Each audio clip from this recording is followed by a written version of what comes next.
Let's go. Yes, sir. Sometimes I just gotta wake myself up when we get going here. Chris Courtney here, New Pragmatic. It's so good to have you back in here for the end of the week. It's Friday, and uh, just got a lot of again, it's got a lot of students in career mode right now, pushing through, getting their stuff, working on different things and different platforms. Uh, you folks have me like running circles. Love it, absolutely love it. I like having the opportunity to dig into things that I wouldn't otherwise go looking for. To be completely honest with you, it's kind of fun. It tests the mind a bit, and that's cool. Also got some submissions from new students. By the way, welcome back, James. Welcome, Katie. Um, Welcome back, Tedral. Welcome back, Rebecca. Um, you know, returning students say that we're doing okay here. We're doing the right things, and I honestly couldn't do any of this without you. So thank you to one and all, everybody that's participating. It's awfully nice to have you back in the fold. So with that said, let's jump on in. I gotta go ahead and share my screen, and while why not? Let's start here with Rebecca. Rebecca's working on a WordPress project, and she's got a few things that she's trying to tackle. One thing I'll say, Rebecca, is I was looking through here, and you've clearly done a lot of work since we've last spoken. There's a lot of different content in here that I didn't see last time, and you've changed the design of it a bit.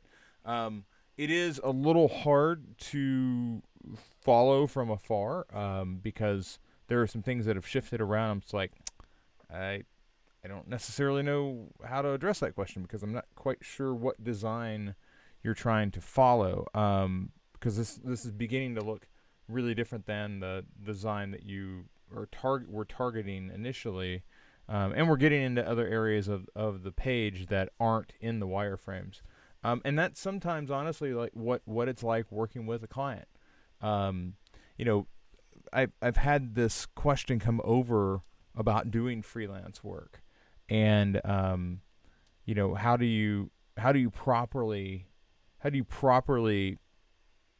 size up the work ahead of you? And I think what you're learning as the first time working through WordPress is what most people learn is that the first couple times it's like a bet. The bet is you will. It's not what you know; it's what you bet. What you bet you can figure out. Okay. So a lot of this for you the first time through using building in WordPress is you're betting that you can figure it out because you hadn't really used it prior to now.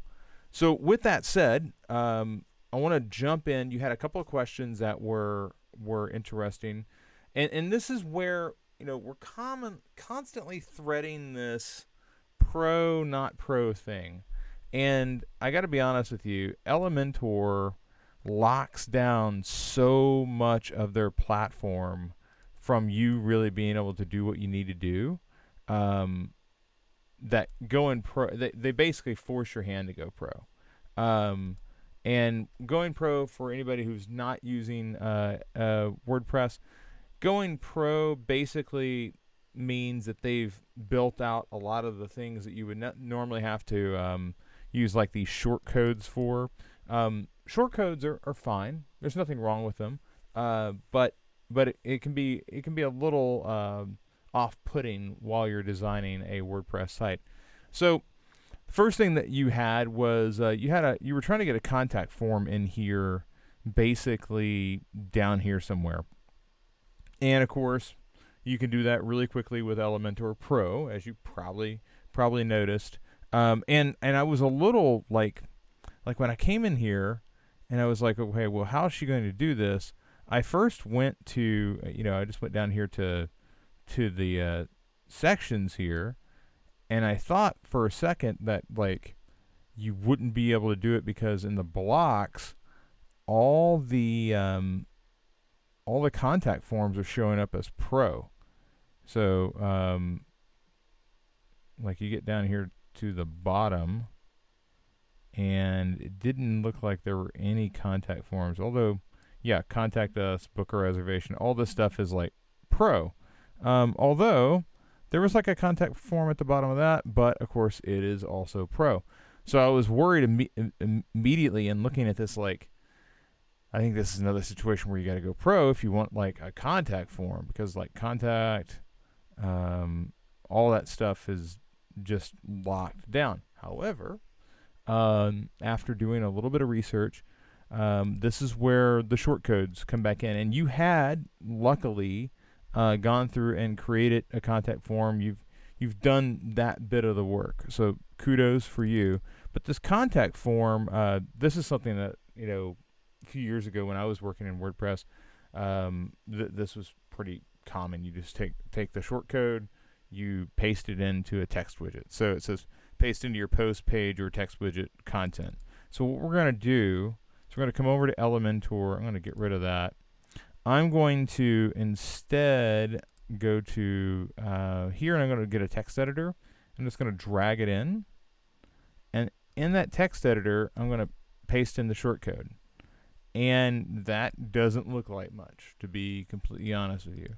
And if you hit style, there's not a whole lot to do. But if we update this, all right, so it doesn't look like anything's happened, but over here I've got another instance of the homepage open, and if we scroll down, if I've done what I think yeah, there it is. Okay, so you now have a contact form. Obviously it's not styled. Okay, so I'm gonna and you're gonna need to go in and style it. However, it's there. Now it doesn't look like much. Okay, it's just this little short code, but it's actually in there. I'm wondering if oh, and well, there it is. So now you can actually see it. So I just had to click the column button there. Now, obviously you want it that above the you said above the Google map. So I'm going to suggest that you always use the navigator here to do things like that. So yeah, we've got it selected. If I move it up, that should put it, I think I went one too far, so I need to go one more down. A little finicky. Yeah, there it is. So now if I hit this, are you gonna be nice to me? Or are you gonna? That was weird. It loaded in once for me, and now it won't. All right. Well, let's update it. Maybe that's the issue. And you'll see this one has updated over here, hopefully. And yeah, the form is there. So you probably want to go in and say, add some information here like contact us and whatnot. But that's how you get the form in there. You obviously will need to test it out and make sure that like it's populating somewhere. But that's how you get the form in. And when I look at this, it integrations, I am interested in that. So I guess you could push to constant contact, but regardless, we got the form in there, and that's good. Now you can actually begin to work on that where you couldn't have previously. So that's one thing. I sent over another element related to and that's the form bit. This was that wasn't what I was looking for. Or, well, this is like an explanation of what Parallax is. You had a question about Parallax, and I found a really interesting tutorial walking you through how to construct a Parallax instance over here in I posted it here in Feedback Loop. I would really this is like 5 minutes long, and it shows you all the structural things that you need to do. It really has you living in I'm gonna just select. I'll just select this section. All right, so it's going to have you living in this advanced panel, and what I'm not sure about is when you get into this advanced panel. Yeah, you have, provided that you have an image selected, you have the ability to go in and work with positioning and then motion effects. And the positioning is, the ability to tell it whether it's fixed or not, and then layering elements on top of it. That's really how you get to the parallax, because ultimately you're trying to move these things at different speeds, and that's all about positioning and motion, and that's it. Everything is like between these two in Elementor, but structurally, you need to have an image with text, and it needs to be layered so that it can move. And the way these are constructed, these aren't constructed like this section. I think has this as a background image, if I'm correct. And I just didn't see. Yeah, that's kind of fussy. I just didn't see how it was supposed to do that with an image in the background. And that was just at least what I found in looking around. But I did find that I found that tutorial to be very enlightening in how they were structurally putting it together, and again where the tools were. So often with Elementor, and this is just like Webflow, it's like, where the hell are you hiding the tools? For Elementor, it's all over here. So once you have that image selected, and keep in mind when you have an image selected, like notice the difference between the tools that are available to you with an image selected, and the tools that are available to you with, like, text select. Well, actually, I guess any element that isn't a section is going to have more available to you than an element. Or yeah, so if you select a section, fewer elements are available to you. If you select an individual image or text or any sort of other element, you'll have more positioning controls. So I think that's where you should spend a significant amount of your time, because it really does come down to you getting something built. However, I wanted to add this. I would come over here to templates. Well, no. Let's see here. Well, you've got like header, footer, builder. Obviously, you've built a header. I would come over and look at templates. So let's go look at let's say add new. And here it's saying you want to add a new section. So I'd add a new section. I would say like p-test or parallax test or whatever, and then I would create a template, and then I would test here. I wouldn't bother going over to the page and doing a lot of work there, because frankly there's a lot of crap here. It's going to be hard to really see what's going on. Although it is interesting, like that's a fixed. It's almost like you fixed that image in the background. I'm not sure if that just comes with Parallax out of the box, or it comes with Elementor out of the box. But it is nice that is kind of starting to give you some sort of sense of background is fixed, but text is moving over the top. The other thing that other question that you had that was I was digging into was, like, when I click on this, you said something about the Instagram not working, and what I found in digging in here was that, and I'm going to close this. When I clicked on this, like Facebook has a link, but Instagram didn't. So that could very easily be the issue there. I'm not sure if it fell out or whatever, but it doesn't appear like that's been connected. So very minor thing. But overall, I think you're making a lot of progress forward. The one last thing I'd mention is you were asking how were we editing this, and these. This is where I really would love to be able to just have have the ability to edit in Parallax. Um, so again, these things are pretty much locked down uh, to not allow you to do much with CSS, and that's unfortunate. You we were working around it yesterday by spending a significant amount of our time, and I'm trying to make my way back to. Let's close that Elementor thing down. Um,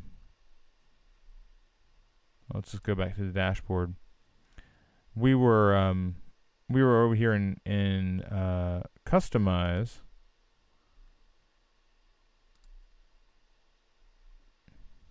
Yes. And then we were editing that page using the additional CSS here. So we were making our changes to these elements, and you can see like header UL header UL hover. So that's what gave us the hover. We were making those changes here mainly because we weren't able to add CSS directly into Elementor because that's an Elementor Pro function. Obviously, this becomes a lot easier when you just have the ability to go, hey, I'm going to just add some custom CSS here, and I'm not going to worry about it otherwise. But that again, that's Elementor Pro. I would love it if you had access to it. I think it would make your life a lot better.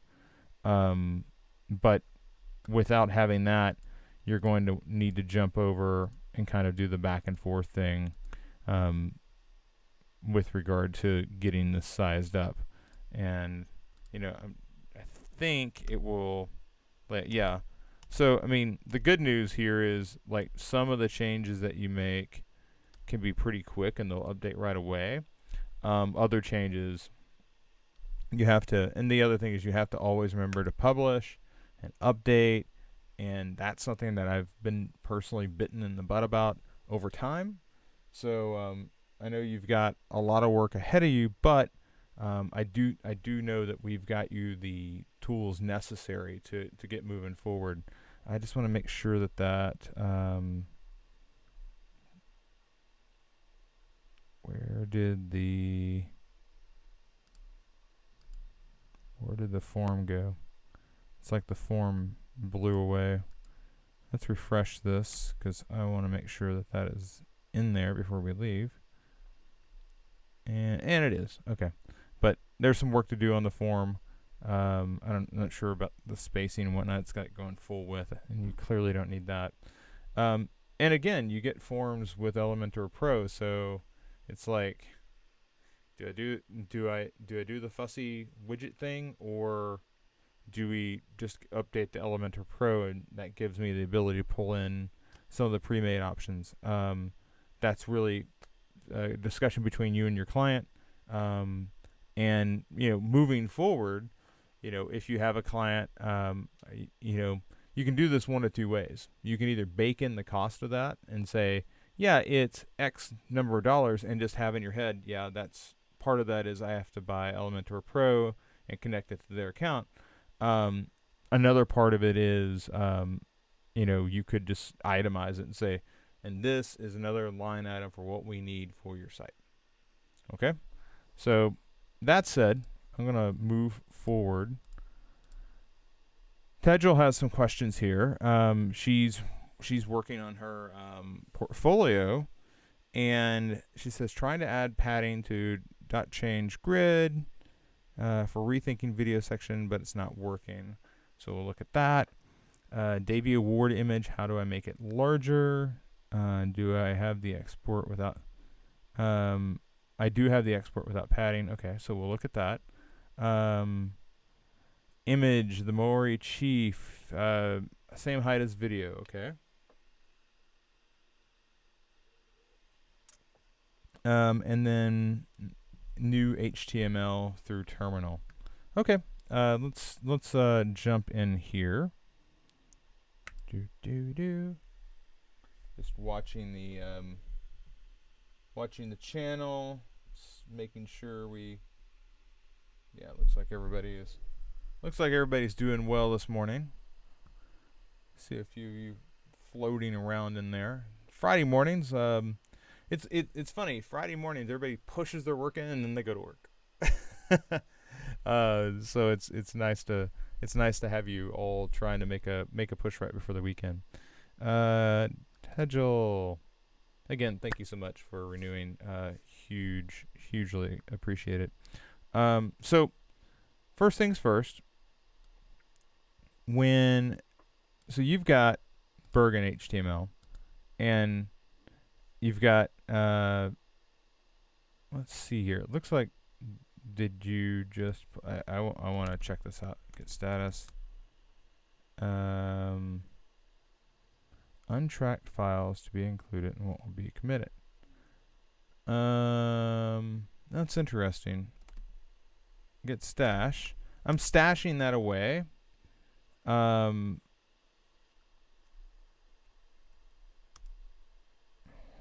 Interesting. Untracked files. Interesting. Now I know what we did here, because it's just that we created the Bergen file. Okay. I'm gonna rem rf because there's nothing in that Bergen file right now. And that deleted it. I want to make sure that everything's clean. I'm gonna pull your changes in before I get myself in trouble. All right. So you made some updates to index.html. You have a style CSS, and now we can begin to talk about the structure as it relates to your project. So right now you've been just building your case study in the index.html file. That's why, like, when you load it, it's the first thing that loads. But eventually, the next step that we're going to take is we're going to make a home page, and we're going to move this away. And there's a couple of different ways that you can do that. My suggestion would be that you make a directory, and just call it case study, or case studies, or projects, whatever you want that to be. And actually, you know what? I'll make this and we can rename it later. But I'm going to make a directory called projects, and you'll see projects is now there. And I'm going to touch projects / Bergen.html. Okay? And that's going to put a project in HTML file inside of that. And just for grins, for our purposes, I'm just going to grab the top of this. And again, we've got some work to do on all sorts of things related to, like, syntax, proper syntax with regard to setting that head tag up to be a little more robust. But that's basically what you need to get started. And then at some point, you'll be able to just copy all of this out of here and put it into the Bergen file. But your initial thought of touch and then creating the file, that's fine. I encourage you to look at this as an opportunity to say structure, because at some point you're going to have lots of files in here. And if you can imagine what would happen if you just had your images just all floating around, nightmare. I think the same for projects. Like, at some point you'll have 4, 5, 6 projects, and you don't want those just kind of floating around in the ether. Obviously, my hope is that at some point you refactor this and it becomes a framework, you're using Gatsby, and you're building little widgets out of these sections that you've created. But that's the long story short. Um, Once we add a little bit of structure to this, it will begin to come together. Let's come back. So that's that one. Um, the Maori Chief. Let's go ahead and go live so that we can look at the Maori Chief. So that's, you can see there's nothing on that projects page right now. Come back. It's going to load your page. It's a little slow, but you've got just a ton of files in here. This is probably where we want to maybe revisit lazy loading. But right now, the big thing we want to do is we want to look at this Maori Chief. And I'm going to inspect element because if I remember correctly, so image 1, we have this, it's in a grid together. And it seemed like there was some sort of, okay, that's fine. So here's the figure, and the height was set auto max width 100, element 100.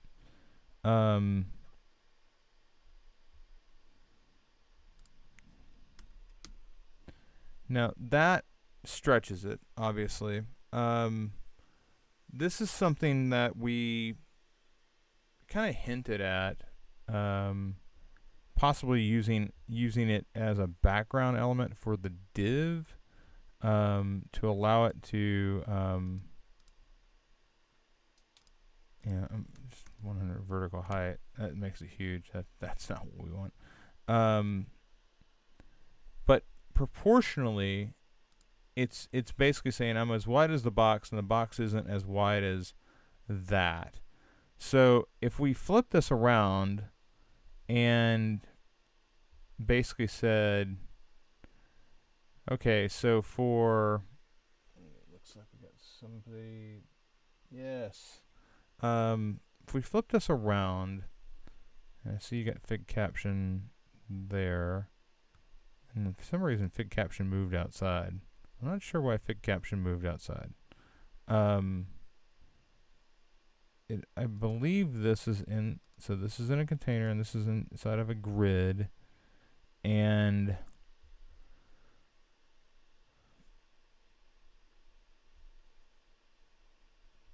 if I'm just trying to think how I want to do it.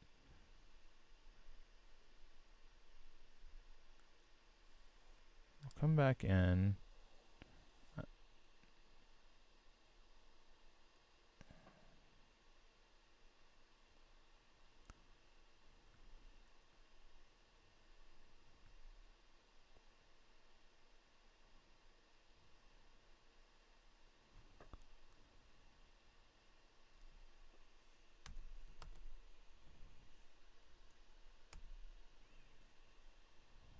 Okay, so here we go. So Maori resized 100%. So I'm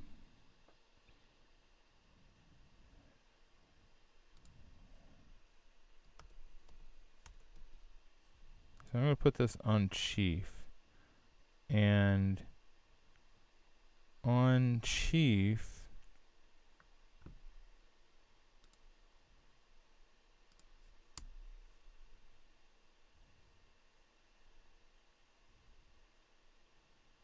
what was the style that was associated? So inspire.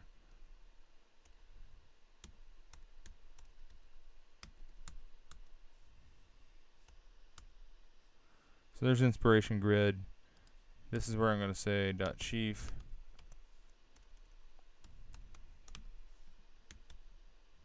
Background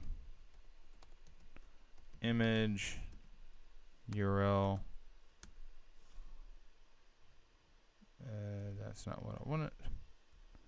background image URL, I have to go back and grab this,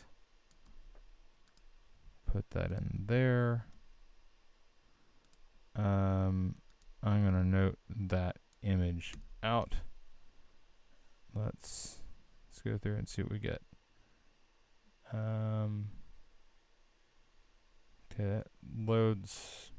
Okay, so it's just previewing. I have to add a height. So, height 100%. And what this is doing is it's saying, okay, you're 100% the height of this div. This div happens to be, and we'll say background size cover. And now the chief is like there. It appears larger than what it was before, which is interesting. I would have thought that it would have just made it the same exact size. So I need to investigate why it's now overshooting. So that's that. This is the grid. Oh, interesting. Okay. So that's interesting. What I actually need for this to work is I need this to be inside of the div, it looks like. Although I'm worried that that's just going to put the... I'm worried that's just going to put that... Yeah, it just puts it at the top. So that's no good. Let's see here. What else can I do to push this around? I think I could put the fig caption outside, although that may mess things up in another way. Okay, so we're actually getting closer. So now if I pull the Maori Chief fig caption back out, wherever that went to, that's no good. So inspiration 1 is this. Oh,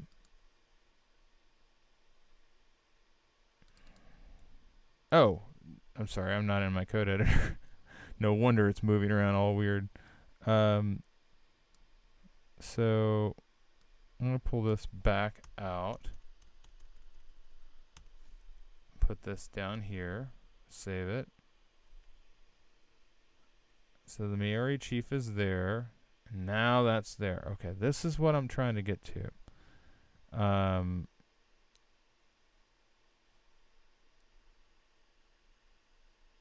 It's interesting. Basically what's happening is Grid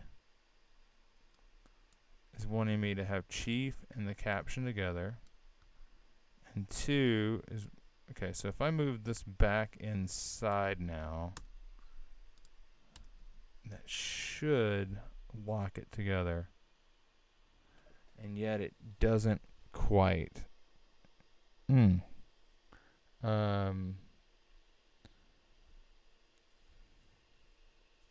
There is a bit of CSS grid chicanery going on here. So this is grid, this is div 1, this is div 2. When I look at this, it also feels like I got an extra div here. Let's save it. Didn't make a difference.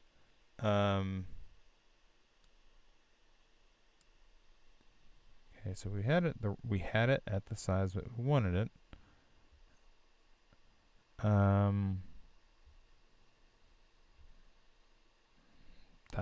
That should do exactly what I want it to do. I have a single, like, I'm just going to look at it one more time. Over here, I have a div.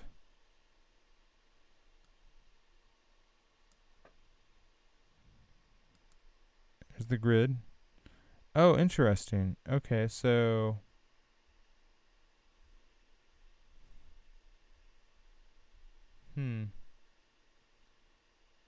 so it is pushing.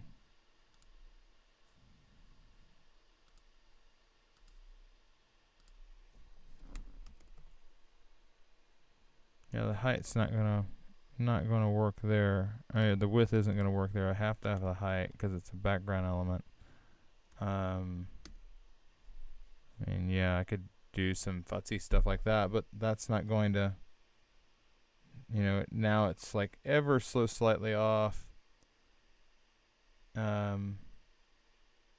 Locks into place there, but I almost feel like I've got to, for some reason, sniff out. I've got to sniff out the size of that element with JavaScript and plug that into the height, but that's not how CSS Grid is supposed to work. That's just not how it's supposed to work.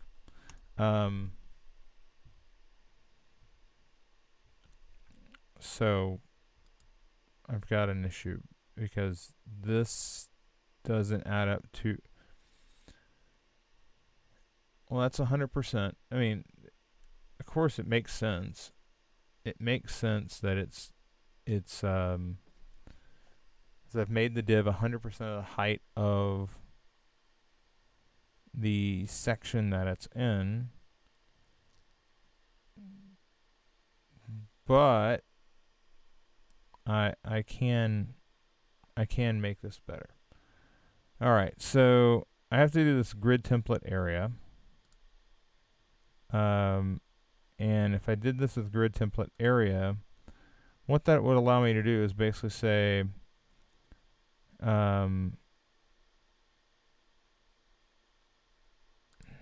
chief 1, video 2, fig caption 3, fig caption 4. So this essentially needs a grid template area. And then we need to have classes for each of the things around it.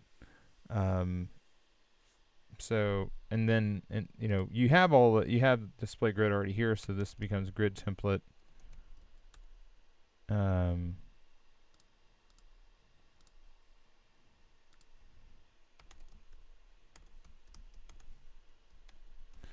Areas, and that would be chief video caption or caption 2, and that would be basically how we would structure it. But now I have to go in and give like a grid area to chief, and a grid area to video, and a grid area to caption, a grid area to caption 2, and then these things will set up as 4 distinct units. So how we do that, let's come over to inspiration grid. We'll type in grid template areas, chief, video,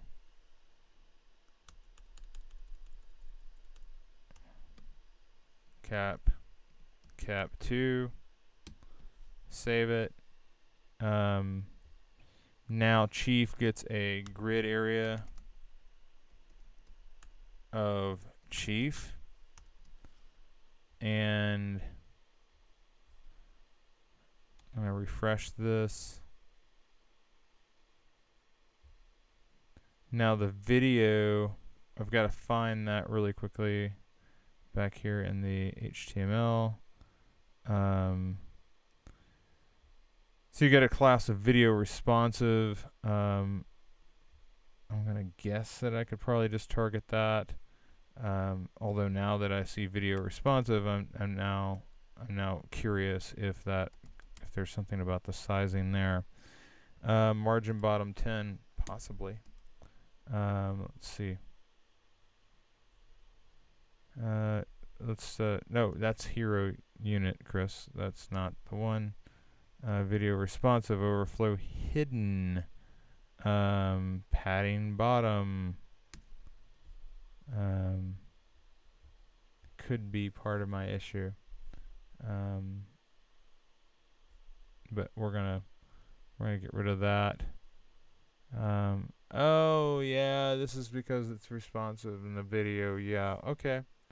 Possibly an issue there, but we're gonna try. We're gonna say grid area video.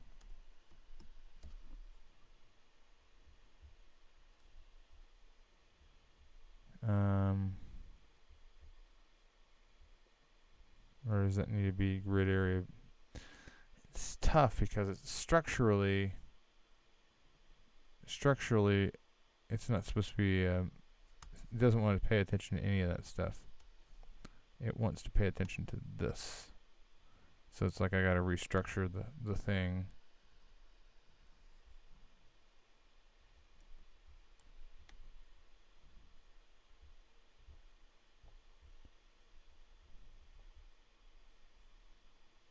Come on. Pull in. Pull in.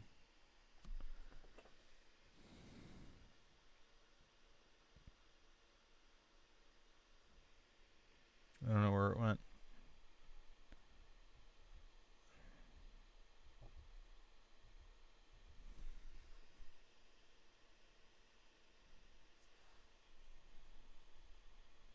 There's inspiration grid.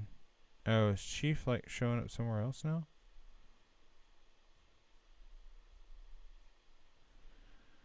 Where'd it go?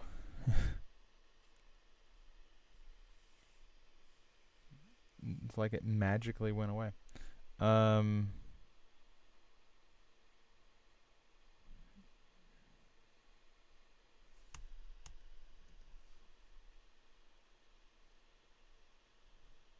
I honestly don't know where it went. I'm gonna have to come back to it because it's like we need to restructure it. But I really believe that what I'm encountering here is the size of this responsive video is throwing me off because I can't do the same trick to the Chief. Although could I just throw that video responsive? Like I'm not sure. Is there something in the measurement that I couldn't directly do it, could I?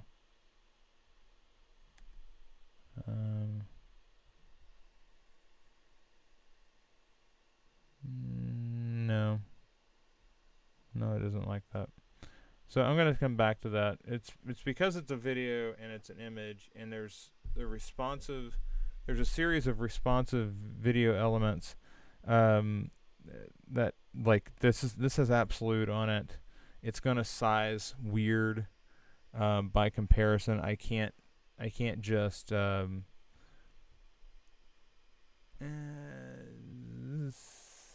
although I could fake that.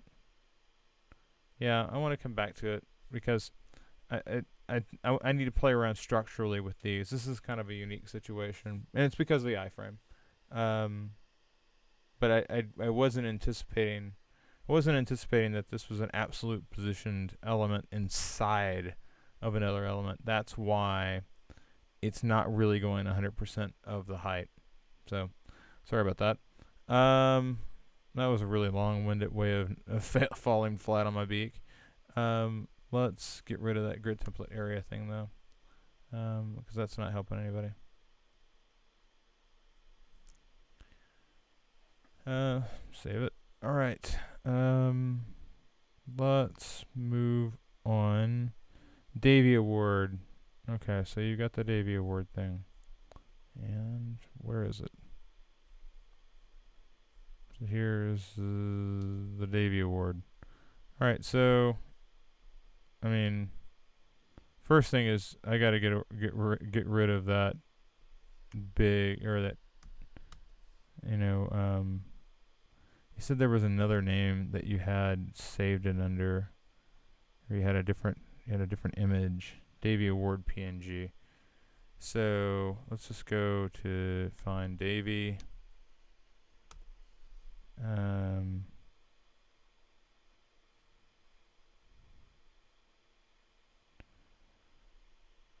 Yeah, so let's just go with Davy Award PNG.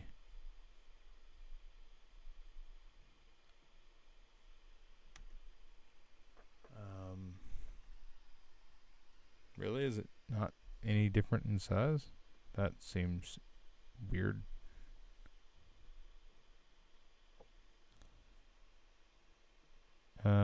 It's saying it's the same size. Although, yeah, it's saying Davy Award PNG is the same size. I just want to make sure that without the additional padding, it's in the images folder. So let's look at it in the images folder. What I was saying with regard to padding, Tedgel, is that we needed that without all that extra space around it. So this may just be a cropping issue. Yeah, Davy PNG. No, it's still got the space around it. Like I need just this. Okay, right now you've still got all that other space. Moving on. Change grid, rethinking video. It's not trying to add padding. As soon as I add margin or padding, the padding between the videos acts up. Okay. Sorry. Very long feedback loop today. Change grid. Let's see here. Change grid.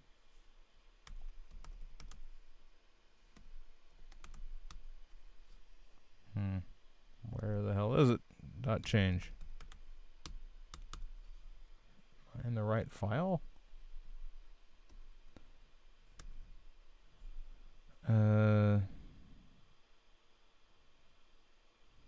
Dot change grid. Oh, it's just not coming up at all. Well, that's because you wouldn't write it like that, Chris.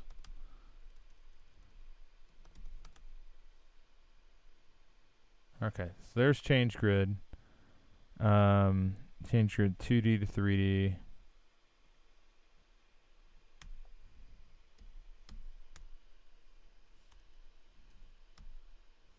Rethinking 2D. Oh god, I gotta come back to that. I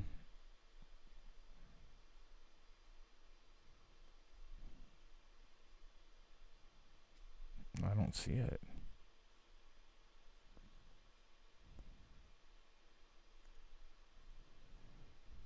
Okay, maybe this is it.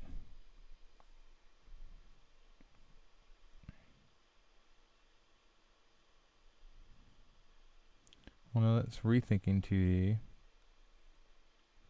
2D to 3D. Okay, so it's down here. So you were saying that you wanted to add. So here's the container. Okay, so the container's here. You got change grid inside of that. You were saying every time you change grid gap.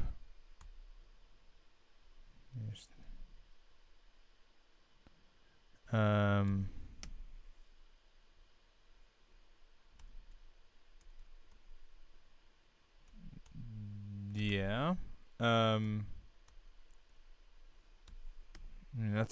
That's how I would expect that to work. Let's look back at your notes a little bit more closely. Trying to add padding to change grid. Are you talking about outside, like padding out here?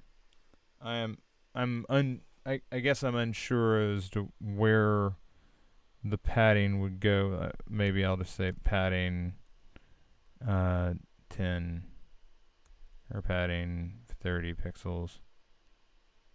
I guess I'm not completely understanding padding top 100 pixels. Like it's pretty consistent for me, Tedgel. I guess I'd need to understand a little better of what you're trying to get the padding to do, because every time I touch it, it's doing basically what I would expect it to do. Um, so sorry, I don't think I'm very much help there, but I'm not quite sure what you're trying to do. Um, okay, final notes here. James is patiently been hanging on. He's working on his competitor testing. James is linked to his document here. The James, I'm going to go through and read this a little more closely before we've obviously have our call later today. But in looking at this, there's a few things that I like. Okay, so you've got male in the 30s. You've got male in the late 20s. You've got female in the mid 20s. So you've got, it's not just a bunch of dudes. That's good. I would like to, it's interesting because on one hand, it's like I want to make sure we're ensuring diversity.